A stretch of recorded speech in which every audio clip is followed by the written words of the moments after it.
Hi everyone, my name is Jason Lanier. I am a landscape and wedding photographer based out of Southern California. I've had the blessing to be able to have shot all over the world. I've shot in Africa and Australia and Ireland, England, Scotland, Singapore, Japan, all over the place. I've shot weddings for members of the NFL, Major League Baseball, shot weddings for Disney, done lots of really fun stuff. I feel very blessed to have done so. And as a result, I teach a lot of workshops. And on my workshops, people ask me a lot of questions, and so I started a section on my website, on my workshops website, which is jasonlanierworkshops.com, for advice. And so today I received a question on how to start your photography career. This individual was very frustrated that they weren't able to achieve the results that they were seeking. They have a Facebook page, they don't have a website or any of that stuff yet, and they're really wondering where to go from where they're at. And so today I'm going to talk about the 5 steps to starting your photography career. Step 1, you guys need to build a portfolio. Without a portfolio, you're going to have a hard time getting hired. It's great to tell people that you're starting and that you just need them to give you a chance, but why should they give you a chance? You need to prove yourself to them, to any potential client. So how do you do that? How do you build a portfolio when you don't have the clients, right? That's the whole problem. So here's what you do. You got to do a bunch of TFI shoots or time for images. You go onto a website like modelmayhem.com and you build a profile. You put out a casting call and you say, hey, look, I'm looking to do this type of a shoot, a wedding shoot, and I need these types of models. I'm looking to do a couple shoot, so you can put out a casting call for a male and a female model. Model Mayhem is all over the place. It's all over the world, literally. I've done TF shoots everywhere. I've done them in Germany, France, all over the place. And so what I'm telling you guys is going in there and making that profile and starting to do TF shoots will really help you to build your portfolio. You can run to Salvation Army, you can run to David's Bridals, ask for the cheap discounted used dresses, whatever they are, throw them on a model, do a wedding shoot. Go buy a cheap veil. I mean, heck, these days I think even Target sells wedding dresses. There are ways for you guys to build your wedding portfolio rather than waiting for your big break. Truth be told, your big break will come because of all of your effort, not the other way around. You guys got to put in the effort and build your portfolio, which will enable you to have a website and do so many different things. So the last thing on building your portfolio is you got to make sure to look at the bigger picture. If you have an opportunity to shoot something that you haven't shot before and it might be a little less money than you want to make, take the job, guys. Worry about building your portfolio before you worry about making the big bucks. Once you build your portfolio, the bucks will come. Number 2, don't buy into your own hype, guys. This is easy to do for anybody. I've bought into my own hype, and I know almost every photographer has at some point in time. You have to understand where you really stand with the photography industry, where you really stand as a photographer, okay? And what do I mean by that? There's a lot of people who will tell you that your stuff is great. The bad part is most of them don't really know what great photography is. A lot of the people who are at first telling us, oh my gosh, your shot's amazing, or that's gorgeous, they're friends and family who mean well, but they really aren't very educated as it comes to photography. So what you need to do is this. You need to start entering competitions. You need to start doing things that will have your work graded. You need to go to somebody who's better than you. Don't worry about those around you. Worry about those who are better than you. Don't compare yourself to your peers. Compare yourself to the people you look up to. That's who you should be comparing yourself to. That's what I did. It really helped me to grow my photography. Don't enter just digital competitions where you're submitting a digital file. You need to be entering print competitions. Why? At a print competition like WPPI, you can really know where you stand because the flaws, every flaw of your image, from banding to spots to sensors to whatever might be wrong with your print, it will come out in a print. And so that's why it's so important to have that critique at something like a print competition. So I really recommend that. A great thing about print competitions is for some of them, like WPPI, you can actually run in and watch the judging, and you might even see your own print come up. It's a great way for you to be able to grow yourself. It's a great way for you to be able to grow your photography and to measure really where you stand. The last thing as it relates to not buying into your own hype, guys, is to really systematically eradicate the things that are wrong with your photography. If your exposure is always off, you need to be able to see that. If somebody gives you a critique and says, hey, their skin is orange, it's probably because you put your contrast up too high. You need to look for things and start to systematically remove them from your images. Don't try to fix everything at once. Try to fix it step by step by step. If you do that, you will progress and you will love your results. All right, guys, number 3, you have to invest in yourself. What does that mean? You need to do workshops, you need to go to conventions, and you need to do other things that will really help you to grow. If you try to do it all on your own, you will be a slow learner. You will be a slow grower. You really need to get some help. There are some great workshops out there. I have my own set, and there's other photographers who do workshops as well who do a really good job. I'm not the only one. If you like my workshops, shameless plug, feel free to come to some of mine, and I will help you grow tremendously. If you don't like my workshops, if I'm not in your area, find somebody who is. Find somebody who's really good at what they do. And they not only need to be a good photographer, they need to be a good teacher. So what does that mean? Number 1, go to class sizes where there's not 2,000 people there. Earlier on in my career, I went to workshops where there were 100 people there. The photographer would take us out into the hallway to do a shoot with 2 models. There'd be 100 of us crowding around. No one learned anything. It was a waste of time. Don't go to workshops where it's like a timeshare mentality where there's 2,000 sponsors there and all you hear about are products all day, all day, all day. I mean, if it's great to hear about new products, but you shouldn't pay to hear about new products. That's kind of funny. So definitely look for workshops where they are invested in teaching you. So you're going to workshops and you're feeling great. What do you need to do now, guys? You need to start going to conventions. WPPI, Photo Plus Expo, there's lots of conventions out there. Find one that is specific to your style of photography, whether it's landscapes or children or weddings or whatever it might be. I personally love WPPI because they kind of do a mix of a bunch of things. They're heavy into weddings and portraits, but they still even have stuff for landscapes, and so it's really fun for somebody like me who likes to dabble in other areas of photography.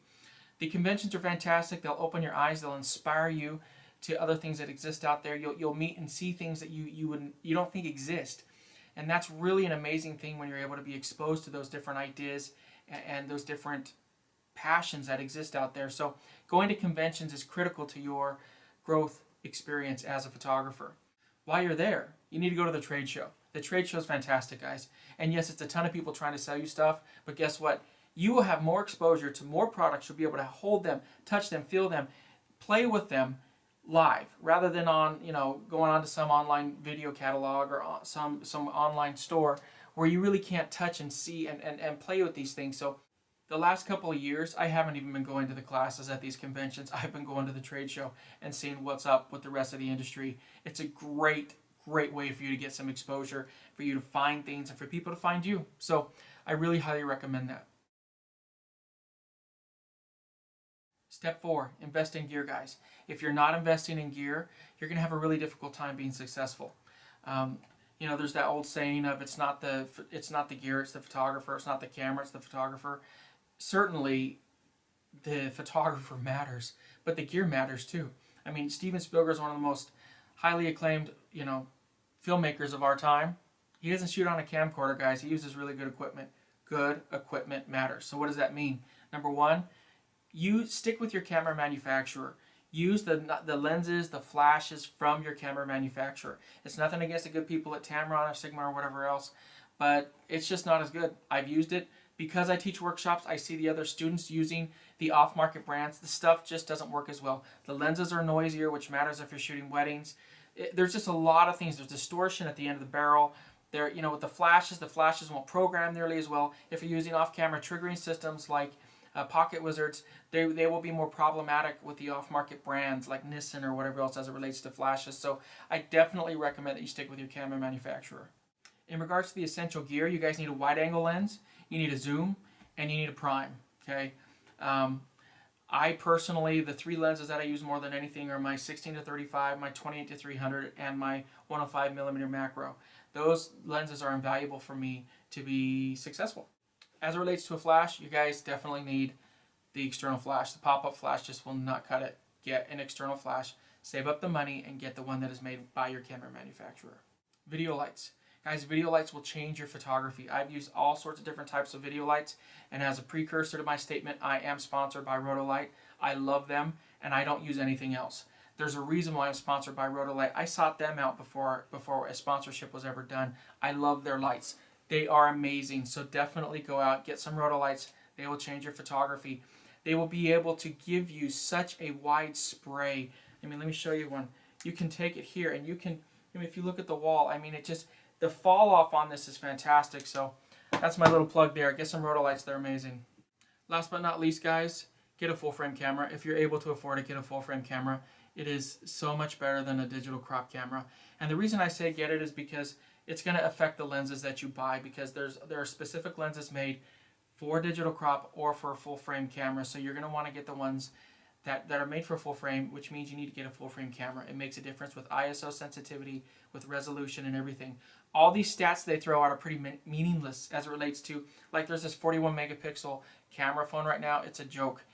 Look at the sensor size. With it being a small sensor, it doesn't matter what it tells you. All it's doing is multiplying the amount of megapixels. It's cramming them. Okay, you have to get something that has a great sensor size, and a full frame sensor obviously is just that. Number 5, act like a professional. If you guys don't act like a professional, well, then no one will hire you. Why should they? So what does that mean? First and foremost, pick your business name. Pick it wisely. Secondly, once you have your business name, make sure that you have a domain that can actually exist at that business name. So before you go and be artsandcrafts.com, make sure that artsandcrafts.com is actually available. Get a domain name on GoDaddy.com. Costs like $12 a year. While you're getting your domain name, get your email. They'll like through GoDaddy, if you get your domain name, you can immediately get your email as part of the shopping cart right there. And then you can link your email to a Gmail account. Now you have a legitimate email address. You guys cannot be my name at gmail.com or I have the best wedding photography at yahoo.com. It looks ridiculous. I hate to be mean, but it doesn't look very professional. You guys have to have a professional website, you have to have a professional business name, and you have to have a professional email address. It makes a huge difference when you're corresponding with future clients. After you get your email, now you're ready to build your website, right? And you're saying to me, oh, Jason, I can't afford a website. I can't pay $20,000 to build a website or $2,000. Well, here's the good news. You don't need to. In this day and age, with blogs and everything else that exists out there, there are a million ways to build your own website. A couple different options. Number one, WordPress.com. For $20 a year, you can build your own website. It's an HTML-based website, which means it'll have really great SEO, search engine optimization. And it's only $20 a year, guys. They have templates. You can pull down the templates. It's more restrictive than a Flash website, but it's better for search engine optimization. If you want to upgrade from WordPress, you can go to something like Squarespace, which is their starter plan is like $10 a month. And if you cannot figure those out and they just are not for you, then go to a Flash-based website. Again, I recommend the others because of the search engine functionality. But if they just don't work for you, then go with a Flash website. And if you do, I recommend something like Showit. I've used Showit for years, it's a really great platform. So that's how you get a website, guys. It's not rocket science. You guys need business cards. How many times you run into some place and you're like, oh, I'm a photographer. Oh, do you have a card? Oh, no. But here, let me write down my name and number on this napkin. Again, act like a professional, guys. You need to have business cards. You can go to overnightprints.com, vistaprint.com, whatever it is, and you can get business cards for $20. Do it today. So if you followed step 1 and you have a portfolio of images, now you need to put them in an album. You need to put them in a portfolio book or something to showcase your work. So that's what something like zenfolio.com is great for. You can go on to Pictage. You can go on to any of those guys and you can actually create an account and build sample albums. And sample albums will traditionally be about 50% off. You can usually get 2 a year. And it's a great way for you to be able to showcase your work and do it at a discounted price. So you finished watching this video at this point and you said, these are the 5 steps. Jason, there's other things I would have done, or this is what I would have done, or what about this, what about that? Again, this is the beginning. These are the first 5 steps, guys. There's a ton of other things to do. But let me tell you what, I followed these steps and it's gotten me to where I am today. I went through my period where I believed my own hype. Now I'm just grateful for what I have. I'm grateful for where I'm at. I'm grateful for the fans that I have on Facebook. I'm grateful that I'm able to teach workshops. And I'm grateful, so freaking grateful, that I get to teach and shoot all over the world. It's amazing. Sometimes I pinch myself. I can't believe I'm doing what I'm doing. It's an amazing job. And I did it through these 5 steps, guys. I started back in 2007. I thought I was hot stuff. I went to WPPI for the first time. Entered some prints into the competition. Thought I was going to win Photographer of the Year. I didn't win anything. Okay, I was so rudely awakened. You need to know where you stand. You need to know how you can improve. And if you follow these steps, it'll work for you guys. I'm blessed to be where I'm at today, and I thank you guys for watching this video. And if you like me and like what I do, come to one of my workshops.